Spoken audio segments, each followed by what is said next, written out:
Hello, everybody. This is Robert Weichelt with another episode of Weichelt Wednesday. Today, we have a very special guest. We are going south of the border with my good buddy, Pablo. Pablo, how are you? I'm doing awesome, Robert. Thank you. Hi, everyone.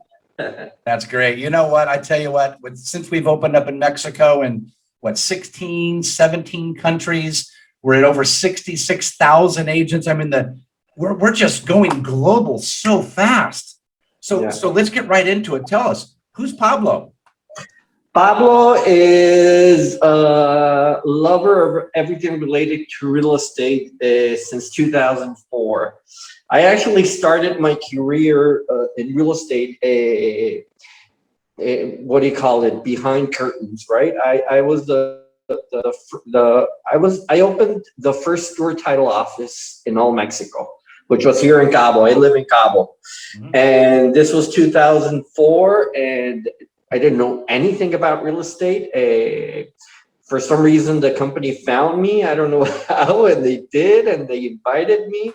I worked in finance, no? So when this happened, and I saw the company, looked it up, and thought, wow, it looks like a good thing. So I started behind cameras. I learned how closings were done, title insurance, escrow, everything, and fell in love with it. After a few years, some buddies of mine and me opened a very small boutique real estate company. And this was before the huge crash in, what was it? 5, 6, 7, 8, somewhere in there. Yeah. So we opened 2007. Yeah. And the market was so crazy over here in Cabo, and we did very good. But it's not that we were good at what we were doing. I think the only different thing we were doing was using Facebook. Back then, it just started. Everyone was like, why are you posting properties in Facebook, right? But the market was so crazy. Everything was selling like hotcakes. But turns out that I wasn't a very good leader back then, and my agents were not doing as well. I would consider them, they were a little lazy. It's my fault in some reason, because I wasn't such a good director back then. And many of their clients, or me as a perfectionist, actually ended up selling those their clients, right, the properties. So and many of them asked me, why aren't you in sales? You have a thing for it. And I said, no, I don't do sales. I have a university degree, right? And and it was some ego thing I got. But I started, and I got my first client asked me, hey, I want to buy a condominium. And I actually sold them a house, even though they asked for a condominium, and enjoyed the process very, very much. And I got hooked. This was 2004, and I've been doing this ever since. And yeah. Oh, I can't hear you now. Yeah, what an amazing story. I mean, you went from title, you're in Cabo, beautiful, beautiful city, by the way. We were just there recently with Brent Gove and the whole EXP family, and it just, what an amazing time. And so you've got that going. You started in title, you got into EXP. So tell me, what's your exact job title and responsibilities there for EXP? Okay, so I'm the broker for all the state of Baja California Sur. So right down smack south of California, you have the Baja Peninsula, and it's comprised of 2 states, which is Baja Norte, where Tijuana is and everything. And I'm at the tip of the peninsula. I'm for the whole state of Baja California Sur, which is south.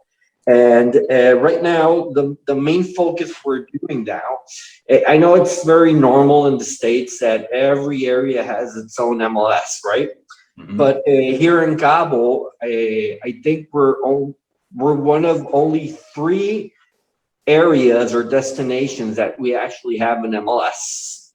And Cabo was the first one, and this was like, I think it's been operating for like 23, 28 years, something. Wow, that's great. It's normal for us. So we're very Americanized here in Cabo, mostly Cabo, not in the state capital or other areas of the Baja. So we work a lot with title insurance, escrow.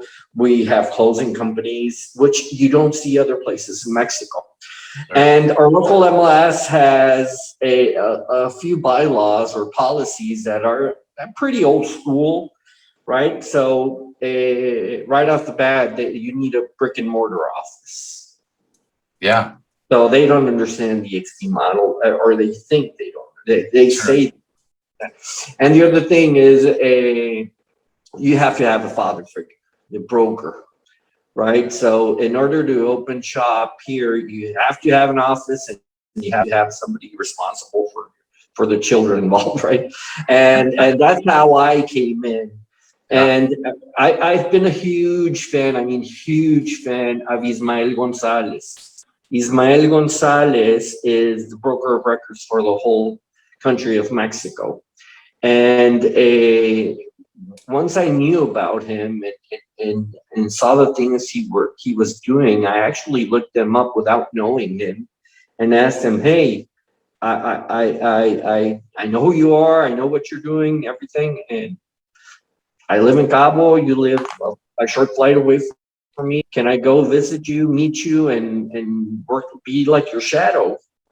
So he said yes. So I flew a couple of times to Mazatlan and just be like his shadow, and I loved him. The guy is, he's a real estate sponge. The guy is training every day, and he understands this message perfectly and everything. And we stopped talking for a while because obviously I got very busy. I was about to open shop, another real estate company myself, a brokerage. When I got the news that Ismael was appointed the broker of records for all the XP Mexico, and I said, well, I got to look this up.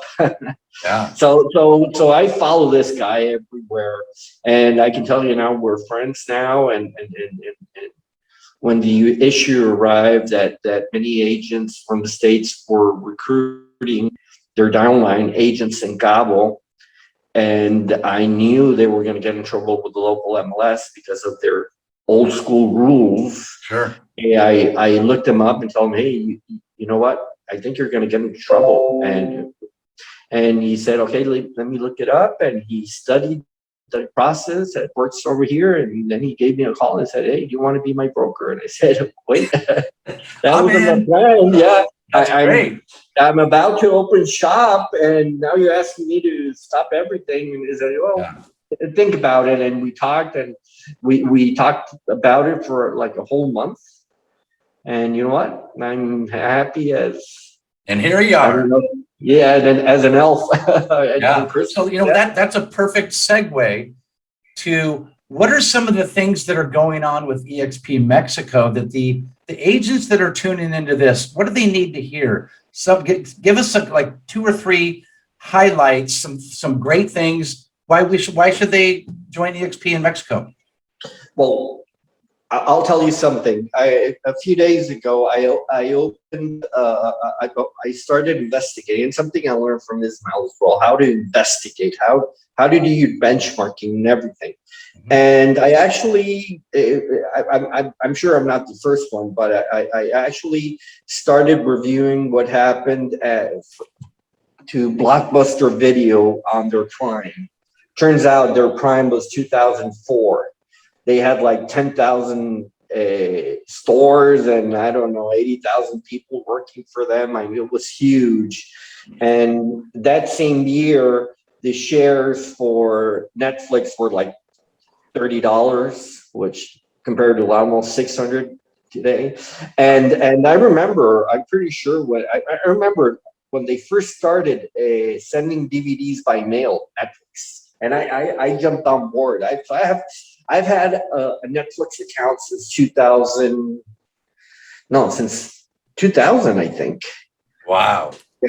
And I started getting my DVDs by mail first. Okay, so back then I remember that why would you do that? Why would you receive a disc by mail when you can just walk across the street and get a Blockbuster? I don't know. It seems fun, and and I sort of feel like this way right now because even though the real estate here is soul school in Mexico. I'm talking Mexico. I mean, we're years behind in what you guys are doing in the States. And I'm pretty sure there's going to be a lot of friction involved, people understanding, what do you mean that there's no office? What do you mean I have to learn how to use technology? No? And so we're not as tech savvy as you guys are in the States, but that has to change, obviously. No? So and I put in my Facebook post, I feel like when all the real estate agents in Mexico, we are employed by Blockbuster, and I'm the only one buying stocks for Netflix, and they're all laughing at me, right? And it's a similar situation. I'm pretty sure that very old school way of thinking and working there is going to keep the people we don't want on the other side.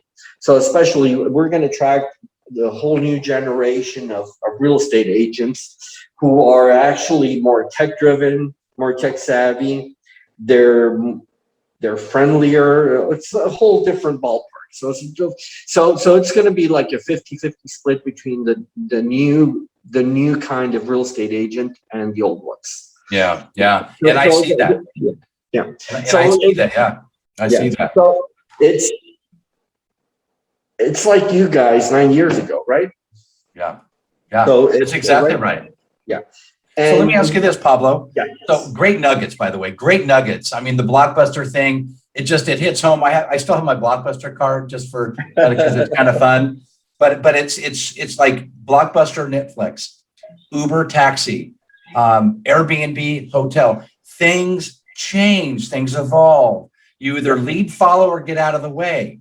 Yep. And the other thing I really enjoy is one team, one dream. Here I am with a broker of Baja California doing an interview and talking about what's going on down in your country, so we can help agents that want to know more about doing business in their country and giving them other opportunities. Because if you want to get tech savvy, if you want to go to the next level in your real estate career, this is how you do it. So first of all, great nuggets, by the way, and love your story. That's fantastic. Thank you. What's the message, Pablo? What's the message that we want to tell the agents that have yet to come over to EXP yet? What's our message to them? Well, I don't know exactly how to convince, but I think it would have to be the other way around. Whoever is part of this new revolution that many people are unaware there's a revolution and there's a mind shift and everything. The main focus that Baja California Food is trying to do is not recruit, but attract. Okay, so one of the rules on our local MLS is exactly that. You cannot, it's old school. You cannot call somebody from another agency and tell them, hey, you should join my company, right? Because it's against the rule and you get fined. That's very old school. It's like thinking that just because you have a marriage license doesn't mean your wife is going to cheat on you, right? Doesn't mean that she's happy just because you have a piece of paper that tells that you're having a commitment, right? So we're focusing mostly on attracting, and the best way to attract as a real estate agent is to have a huge smile on your face. In these days, how do you get a huge smile on your face? You can actually I believe there are three factors. One, that you spend most of your day doing what you love. How do you do that? You do that by studying internally what exactly is that you love about this profession, right? And stick to that. And two, leverage the other parts with your office. Turns out that everything I do not like about the real estate process, my office at EXP Mexico does it for me, right? And two, you need money in your pocket. Money is a great energy provider. So if my agents are happy doing what they love, either showing properties or getting listing agreement signs or doing classes, whatever. And the other part of the process is done by your office. And 3, you're making a lot of money. You're gonna attract the right kind of people. It's gonna be huge. You're gonna be like the piper in the gates, right? And that's what we're going for right now. And it seems to be working because even though we're not doing any kind of marketing whatsoever, we're actually getting calls 10 times a day. See, I want to learn more about what you guys are doing. How did you find out about us? Well, it's word of mouth. Everyone's talking about you. Yeah. You're the new kid in town. It's, you know what, it's fun. Yeah. Yeah. And it's beautiful. And that has the old school leaders, I mean, shaking their knees. Yeah. You know what? And we're not here to fight them. We're just here to tell them, hey, things are different than what you started. You guys have to come on board and if you want to still live on in this industry, right? You know what? I got some great takeaways. Blockbuster, Netflix, that one just sinks in so big time. I just can't get that out of my head because I remember that so vividly. But the thing you said that I really want to drive home, huge smile. People want to be around happy people. You don't want to be around a bunch of negative, grumpy people. Yep. Our one team, one dream is a real thing. And the other thing is do what you love. And that's, you know what, you've dropped us some nuggets today, Pablo. I want to appreciate you for being on today. And man, I can't wait to see you back in Cabo. Yeah. And we'll definitely be doing some business together, my friend. So I want to thank you for being on. This is Robert Weichelt for another episode of Weichelt Wednesday. Thank you for tuning in. Peace and love.